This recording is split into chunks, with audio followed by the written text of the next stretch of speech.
নাকি? খুব ভালো। বাহ, একেবারে পাঞ্জাবিটা তো লাগাইছো না, বিয়া করছো নাকি? জি ভাই, জি। নতুন বউ?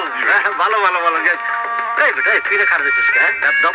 আমরা তো কথা বলতেছি, ভাইয়েরা ভাইয়েরা কথা বলতেছি, তুই যা যা যা। প্রাকৃতিক কাজ। তারপর হাত আবার বিয়ে করছো তুমি না? তো ভালো, এবারকার বউটা অনেক সুন্দর, ভালো সুখে সংসার হবে। তো আগে যে বিয়ে করছিল ওই যে ওইটা নয়, নাক খারা যে, ওই বোন ওই যে বোসা যে, ওই যে চাইনিজ কাটিং চেহারা। বাইরে বাই, এত বিখাউস কেমনে যে তোমার কপালে এরকম পড়লো? মনে হচ্ছে চাইনিজ কোনো মাল, 2 নম্বর মাল তোমার গছাই দিয়ে দিচ্ছে।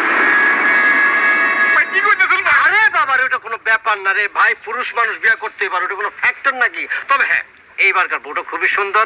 আমি চাই যে সুখে শান্তিতে তোমরা বসবাস করো, সংসারটা করো। তবে বোন, কিছু মনে করো না, আগের বউগুলি ভালো ছিল, খারাপ ছিল, দুশ্চরিত্র ছিল। তবে ছেলে হিসাবে অসাধারণ একটা ছেলে, স্বভাব চরিত্রের দিক দিয়ে এই গ্রামের মধ্যে ওর মতো কোনো ছেলেই হয় না। দোয়া করি। ঠিক আছে, ভালো থাকো। দোয়া করি। আর ভালো লাগছেন ভাই। এই ফকিনি ঘরে ফকিনি, তুই আগে কয়টা বিয়ে করছিস? সত্যি করে ক। খোদার কসম করতেছি আমি আগে বিয়া করি নাই। আবার মিথ্যা কথা বলে, সত্যি করে কয়টা বিয়ে করছিস? আমি তোমার কইতেছি জান, তোমার কথা বিশ্বাস করো, আমার আগে বউ নাই, আমি বিয়া করি নাই। হায় রে আমার কপাল রে, এই বিয়েটা সালের লগে আমার আব্বা আম্মা আমারে বিয়া দিছে রে। তুমি কাইন্দো না, আমি সত্য কথা কইতেছি, আমি বিয়া করি নাই। আব্বা, তুমি আমারে দেখে শুনে বিয়া দিবা না?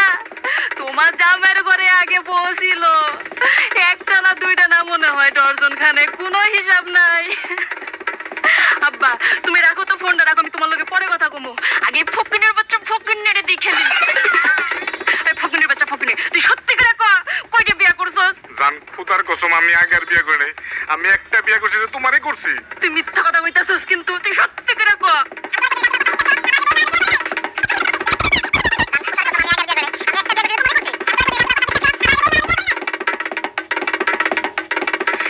গিরিবিলটি লাগাই দিচ্ছি, বেচা কিনা খা।